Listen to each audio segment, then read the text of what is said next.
The slap landed, and the whole bar laughed, and 10 seconds later 3 armed men were on the floor and not one of them was bleeding. That was the part the witnesses kept circling back to afterward, in the statements, in the retellings. Not that the dog had moved, though God, the way it moved, but that when it was over, when 3 grown men who'd been on their feet a heartbeat earlier were down and groaning on the sticky barroom floor, there wasn't a drop of blood on any of them. 3 men disarmed, dropped, and pinned in the time it takes to read the sentence, and the dog that did it hadn't broken a single one of their skins. People who've never seen a real working dog don't understand that. They think a war dog is a weapon, a thing that bites and tears. They're wrong. A war dog is the most precisely controlled instrument of violence a human being ever built, and the proof of it is exactly that. 3 armed men on the floor, and no blood, and a single Belgian Malinois standing in the middle of it all with its body between a woman and the entire rest of the room, not even breathing hard. And the woman it was standing in front of hadn't moved either. She was still on her bar stool, one hand half raised in a command she hadn't quite needed to finish, a thin line of blood at the corner of her mouth where the big man's hand had caught her, and her face was as calm as it had been all night, calmer maybe, looking at the wreckage of the men who decided she was an easy mark with an expression that had no fear in it at all and never had. Hold that picture. The split lip, the laughing bar gone silent, the 3 men down, the dog standing guard.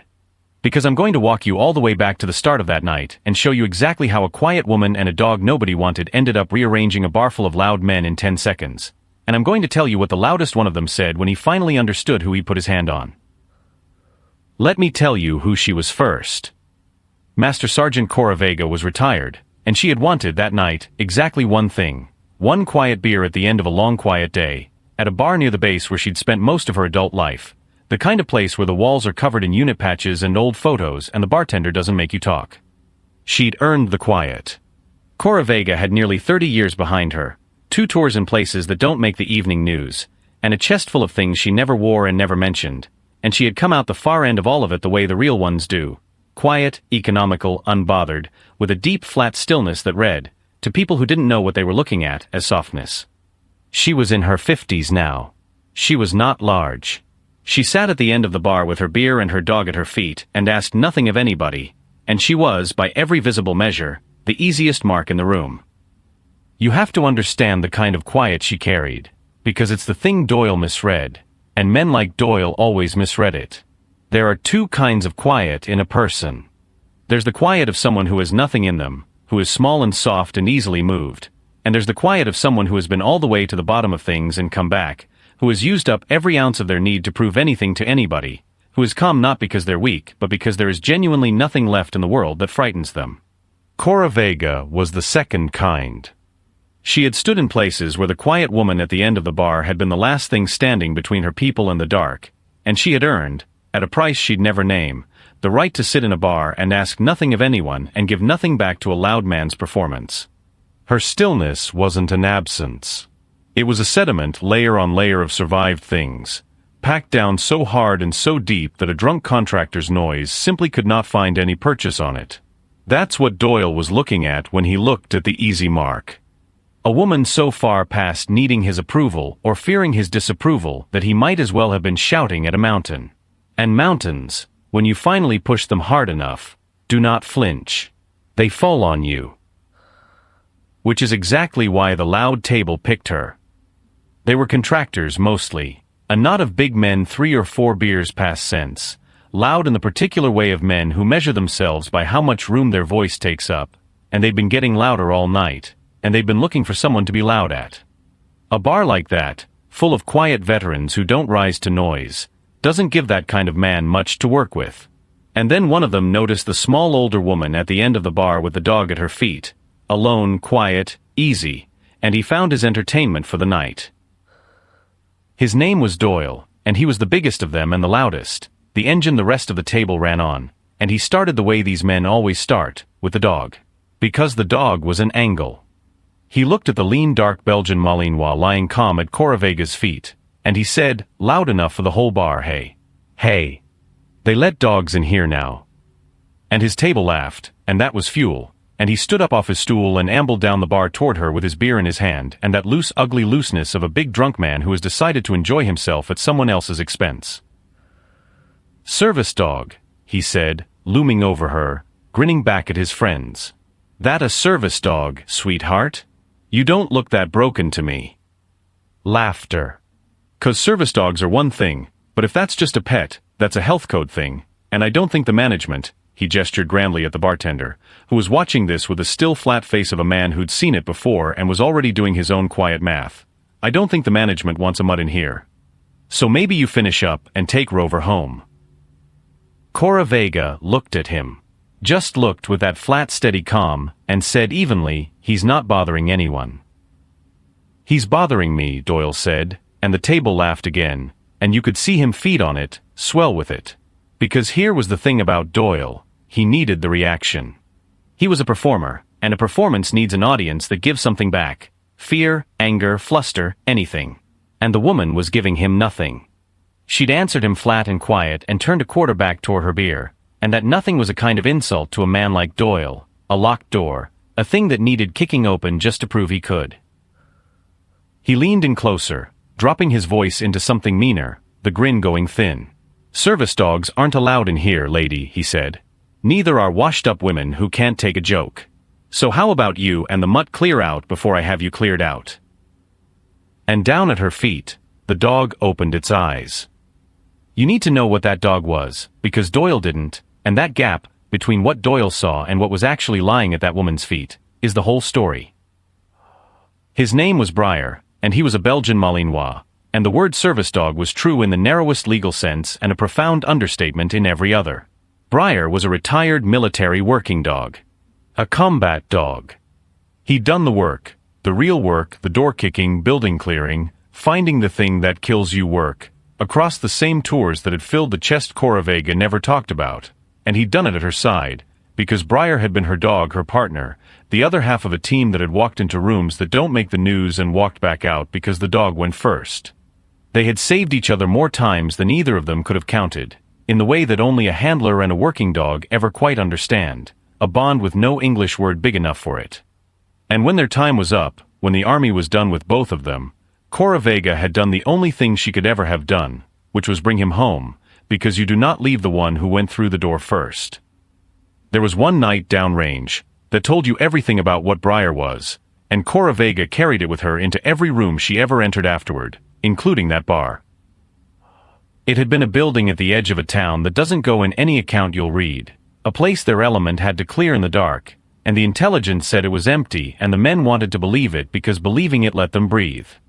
Vega didn't believe anything the intelligence said. She believed the dog. And Briar, 2 rooms in, had stopped at a doorway and locked up, his whole body gone rigid, his nose fixed on a stretch of dark beyond a hanging curtain where every human sense in that stack reported nothing at all. The point man had wanted to push through. Schedule, momentum, an empty building. He'd looked at the frozen dog and seen a young animal spooking at shadows. Vega had pulled the stack back off that curtain. She trusted the dog over 4 trained men and her own eyes, and she'd sent Briar first, the way you send the one who can see in a dark you can't, and the men who'd been waiting behind that curtain, the men who were not supposed to be there, had met 100 pounds of Belgian Malinois coming through at half a second before they'd expected anything at all, and that half second. The one the dog bought by going first was the whole difference between an element walking out of that building and an element being carried out of it. Briar took a wound that night that left a scar she could find with her fingers for the rest of his life. He went through the door first, and he bled for it, and he saved every one of them, and he never hesitated for an instant, because going first for her was the entire organizing principle of his existence. That was the dog lying at her feet in that bar. Not a comfort animal. A creature that had walked through doors into the dark, first and bled, and come back, for the woman a drunk contractor had just decided to threaten. The service dog designation was real. Briar helped her with things that 2 tours leave behind in a person, the night stuff, the crowd stuff, the things she'd never named to a man like Doyle. But what was lying at her feet in that bar was not a comfort animal. It was a fully trained combat dog in retirement, an animal that had spent his working life learning the single hardest thing you can teach a creature built for violence: control. Total, absolute, surgical control. The ability to deliver overwhelming force and then govern every ounce of it, to take a man down and hold him 1 millimeter short of harm, to read a threat and end it and never, ever exceed exactly what the situation required. That control is the whole difference between a war dog and a weapon, and it had been built into Briar over years, and it was, at that moment, lying quietly under a bar stool listening to a large drunk man threaten the one person on earth he existed to protect. Briar didn't move yet. That was the training too. He opened his eyes and he lifted his head, and he watched Doyle with a still, total evaluating attention. But he didn't move because Cora Vega hadn't moved, and Briar's whole world was organized around her, and she had not yet given him any reason. A lesser dog, a pet, would have barked, lunged, escalated. Briar simply watched and waited, and stayed exactly on the line he'd lived on his whole working life, ready and held, and trusting the woman beside him to handle the part that was hers until it became the part that was his. It became the part that was his when Doyle hit her. Because Cora Vega still wouldn't give him what he wanted.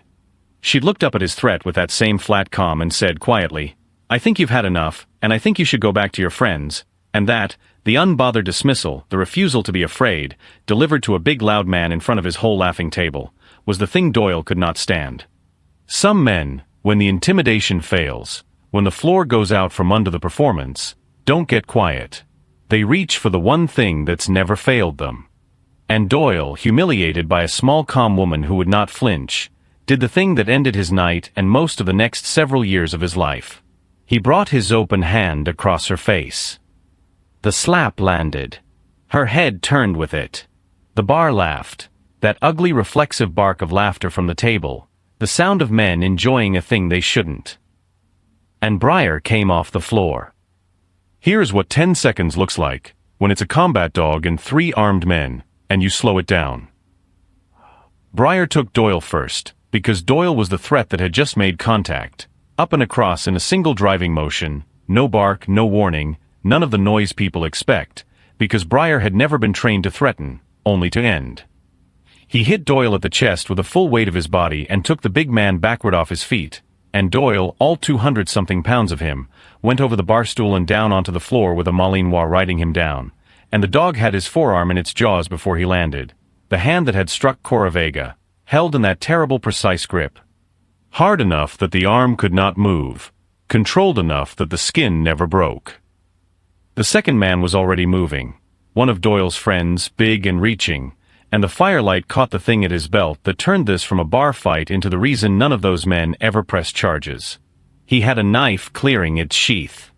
Briar left Doyle held on the floor and took the second man in a half-second the knife was coming up, hit him at the wrist and the weight together so the knife went one way and the man went the other, down, the dog flowing off Doyle and onto him and back without ever fully releasing the first, the way only a truly trained dog can work a multiple threat.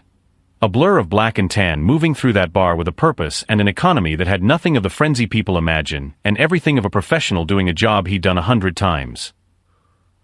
The third man got the farthest. He got a hand inside his jacket, toward something heavier than a knife, and he never got it out, because by then Briar was simply there, 100 pounds of certainty hitting him low and folding him down beside his friends, and his hand came out of the jacket empty because a Malinois had decided it would, and that was 3, and that was 10 seconds. And the bar that had been laughing was now dead silent except for the groaning of 3 men on the floor and the small steady sound of a dog breathing over them. And then Briar did the last thing, the thing the witnesses remembered most. He didn't savage anyone. He didn't even hold the third man long. He stepped back into the open floor between Cora Vega and the rest of the room, and he turned to face the bar, all of it, every patron, every possible next threat, and he planted himself there, between her and the world, and he stood. Hackles up, body squared, that low continuous note rolling out of his chest, every muscle in him saying with total clarity what a war dog's whole life is built to say, not her. You do not get to her. Not while I am breathing. 3 men down. No blood. And a single retired combat dog standing guard over the woman a room full of fools had decided was an easy mark. Cora Vega stood up off her stool. Unhurried. She touched the blood at the corner of her mouth with 2 fingers, looked at it, and then she said one word low and even, and the whole bar heard it because the whole bar had gone silent. Briar. Hold. And the dog came down. Just like that. The terrible standing guard dissolved back into a working dog on a loose post, still between her and the room, still watching, but the violence switched off as completely and instantly as it had switched on. because that was the whole point, that was the thing none of them had understood. The off switch was as trained as the on, and it lived in her voice. Briar stood at her knee, and she put one hand down into the fur at the back of his neck, and she looked at the three men groaning on the floor, and then she looked at the rest of the bar, and she said it plain into the silence, not raising her voice at all. He just cleared a room of 3 armed men in 10 seconds. A beat. And he didn't break one of their skins. There's a knife under that table and something worse in that man's jacket, and not one of them is bleeding. She let it sit. That's not a pet. That's not a mutt. That's 12 years of training in an animal that decided a long time ago that nobody gets to me. That's the dog you called not allowed. The bartender already had the phone to his ear. He was an older man, a veteran himself, and he'd watched the whole thing with that flat, still face, and he wasn't calling about the dog. He was calling the MPs about 3 men, one of whom had assaulted a woman in his bar and 2 of whom had pulled weapons, all of it in front of 20 witnesses and, as it turned out, a camera over the register that had caught every second. Doyle was the one who finally said the thing.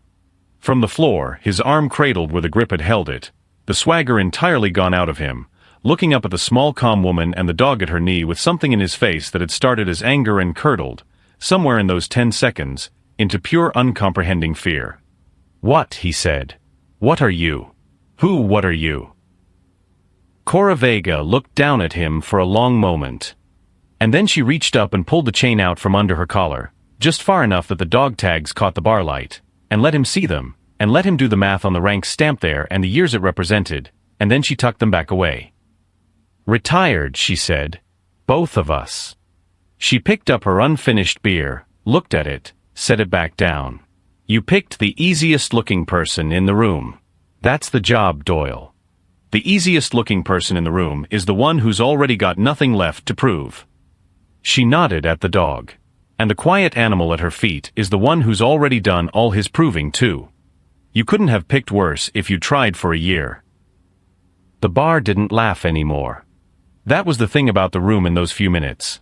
The same patrons who'd barked that ugly reflexive laugh when Doyle's hand landed were dead silent now, and you could watch the understanding move through them, the slow collective recalculation of what they just witnessed.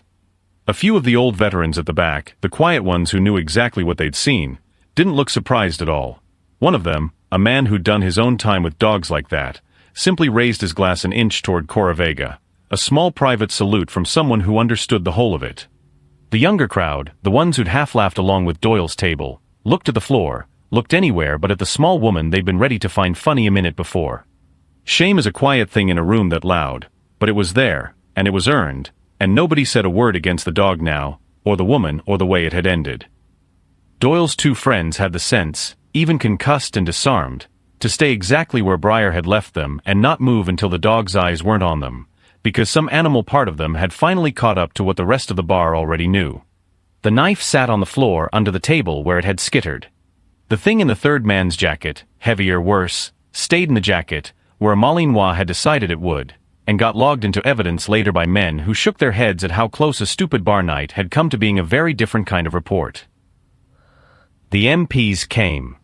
The 3 men went, one of them to a hospital first for a wrist that would take a while to be right, all of them eventually to a courtroom, because assault in front of 20 witnesses and a register camera, with weapons drawn, is not a thing that goes away. And a knife pulled on a retired master sergeant and her decorated working dog is its own special kind of stupid that the system does not look kindly on. Doyle and his friends learned slowly and expensively the oldest lesson there is, that the loudest man in the room is almost always overcompensating for being, underneath it, the weakest, and that the quiet ones he picks on are quiet for a reason he will never understand until it is far too late. It went to a courtroom, in the end, the way these things do when there are 20 witnesses and a camera over the register. And it did not go well for Doyle, because there is very little a defense can do with footage of a man open hand striking a seated woman in the face, followed by 2 of his friends drawing weapons, followed by all 3 being controlled by a certified working dog so completely that none of them required a single stitch. The dog's restraint, in fact, became part of the record, the prosecutor pointing out, almost wonderingly, that the animal could have done catastrophic damage to 3 armed men and had instead disarmed and held them without breaking skin, which was not a sign of a dangerous dog but the exact opposite, the signature of a level of training and control that most people never see in their lives. It was Doyle's own weapons, and his friends' weapons, that sank them. You do not pull a knife in a bar, and you do not reach for something heavier, and then ask a court to feel sorry for you because a dog stopped you from using it. There was a small moment in that courtroom that Cora Vega kept, afterward, the way you keep certain things. When the footage played, those 10 seconds slowed down, frame by frame for the record. The room went very quiet, and Vega watched not the men going down but the dog, watched Breyer move through that bar with his terrible economy and his absolute control, and she thought about a curtain in a building in the dark and an animal that had gone through it first and bled for her, and she understood. Sitting in that civilian courtroom in her civilian clothes, that the thing she was watching wasn't really about Doyle at all. It was about the deal a handler and a working dog make, the one with no English word big enough for it, the one that says I will go first for you and you will call me home, and it had simply followed the two of them out of the war and into a bar near the base, intact, because a thing like that doesn't retire. It just waits quietly under a bar stool, for the next fool who doesn't know what he's looking at. Here's the part one like. That bar put a photo on the wall. Among the unit patches and the old faded pictures of soldiers long gone, somebody, the bartender probably, framed a still off the register camera, a single frame from those 10 seconds. A blackened tableau in the air and 3 big men going down and a small calm woman at the end of the bar with her hand already coming up to call it off. And under it, on a little card for words, 10 seconds. Breyer. That's all it said. The regulars knew the story. Newcomers would ask and get told, and look at the quiet older woman who still came in some evenings for her one beer with a gray-muzzled dog at her feet, and not quite believe it. Breyer lived a good long while after that night, the way the steady ones do. He got old and his muzzle went gray, and the spring that had cleared a bar in 10 seconds slowed and then mostly left him, and he spent his last years doing nothing more dangerous than sleeping in a patch of sun by Cora Vega's chair, the war long behind both of them. But he never once stopped being what he was. To the very end, when a stranger came too close too fast, his head would come up and his eyes would find them, and that old still evaluating attention would switch on for just a moment, ready and held and trusting her voice, before he decided it was nothing and laid his gray head back down. He'd gone through the door first his whole life. He never did learn how to stop standing between her and the world.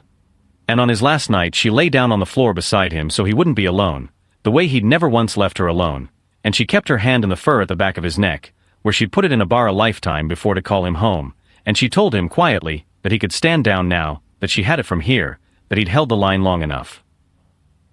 If you made it all the way through that bar with the two of them, do one small thing before you go.